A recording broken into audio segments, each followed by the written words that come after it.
My good friend who's a lawyer once shared with me a case that was brought to him where there was a car in a turning lane that was going to turn left at a light, and there was another car in the right lane that was going to go straight. And the car in the turning lane apparently decided not to turn left, but to veer off to the right lane, which would be going straight, and go straight. And in doing so, this car in the left turning lane banged into a car in the right. When they got out of their cars and the police came, the individual insisted that he didn't pull into the other car and that it wasn't his fault, and just insisted that he was completely innocent. And what was fascinating was that at that corner there was a gas station. So the gas station had cameras all around, and they went to the gas station to get the footage from their cameras. And sure enough, it was black and white. It was clear that this car in the left lane decided not to turn left, but to go into the right lane, and went right into this car. And my friend shared with me that this individual who caused the accident continued to insist that they were innocent, even in the face of a video showing what they did. Which on one hand is astounding. We have clear evidence. And on the other hand, it's not that astounding to me. And the reason why is because we witness this all the time in conversations that we have. Two people are having a conversation, and they may be arguing or debating about something. And when we have an objective conversation, which is not so usual, we're talking about an idea. If you bring a more compelling reason as to why what I'm saying is inaccurate, I will accept that. But very often our conversations are not objective. Our conversations are very defensive. And what I am doing is insisting that what I say is right. And I will do whatever I have to defend my position, because it's not about what's right.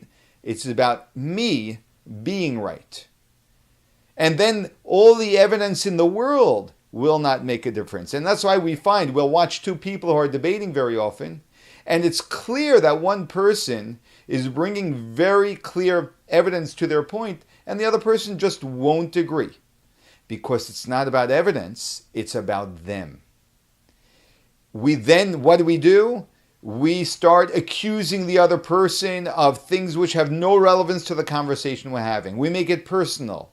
We defame the character of the other person. Hey, let's get back to the subject we were talking about. But no, they don't want to get back to the subject because it is, at the end of the day, for them, all personal. Do you ever find yourself conversing this way? With complete lack of objectivity and being completely subjective. It's in these moments that we can shape our character. In these moments where we don't stoop down to defaming and name calling and all the other things that we do, but we stick to the subject itself. And if we're wrong, well, I hear what you're saying, making a great point. I never thought of it that way, and I appreciate the insight you're sharing with me. That's what we should be saying. I remember I was once in synagogue, and I was speaking, and someone shared an idea which sounded very off to me, and I said that can't be for a whole bunch of reasons, and that's not accurate. A couple of minutes later, someone came over to me and showed me a commentary on the Torah, which was expressing the exact idea this person said. And in that moment, I knew that I can either say nothing and save face, or I can get up the next time I was going to speak in between the Torah readings and say, I said so-and-so, such and such, but actually so-and-so was right because I read here this commentary. And I knew that in that moment, it was going to be a statement of my character to myself more than to anyone else, because no one else may know if I don't say anything. These are moments where our character is shaped.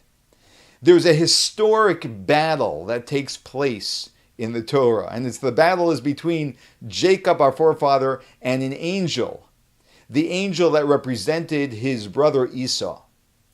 And this angel comes at night and fights with Jacob. And they fight all night. And finally, the angel realizes that he cannot overcome Jacob. Jacob is winning the battle. And what does he do? At the last moment, he gives Jacob a cheap shot. And he hits him below the belt, figuratively speaking and literally, on the thigh. And he causes Jacob a lot of pain, and Jacob started limping because of that cheap shot. But even after the cheap shot, the angel tells Jacob, leave me go, because I need to go sing praise to God, which is what angels do. And Jacob said, I will not let you go until you bless me. And the angel asks Jacob, what's your name? He says, my name is Jacob, in Hebrew, Yaakov. And he says, no longer will you be called Yaakov. From now on, your name will be Yisrael, Israel. And because the name Yisrael in Hebrew is developed from the fact that Jacob, you fought with angels and men and have been able to overcome. That even an angel you were able to overcome. That's why he was given the name Israel or Yisrael. Now let's look at this battle for a moment. We say that Jacob won, but actually Jacob walked off limping. Is that really a win? But in fact, it is. Because very often we may have these conversations back and forth with other people. And maybe someone will start defaming us. And we have one of two choices. Hitting back below the belt, so to speak, or maintaining integrity and not stooping to that level. And we may walk out of that particular engagement having been slighted. But even though we walk out with a limp because someone's trying to hit us below the belt, if we maintain our integrity, we may lose that figurative battle, but we will win the overall war. Because when people see someone who has integrity, they always rise higher. Jacob did walk out with a limp, but he overcame the angel. And the Torah is teaching us that yes, sometimes you have to take a hit. Sometimes you have to take a loss if you want to come out on top. If you want to come out as the person with integrity and the person who is right.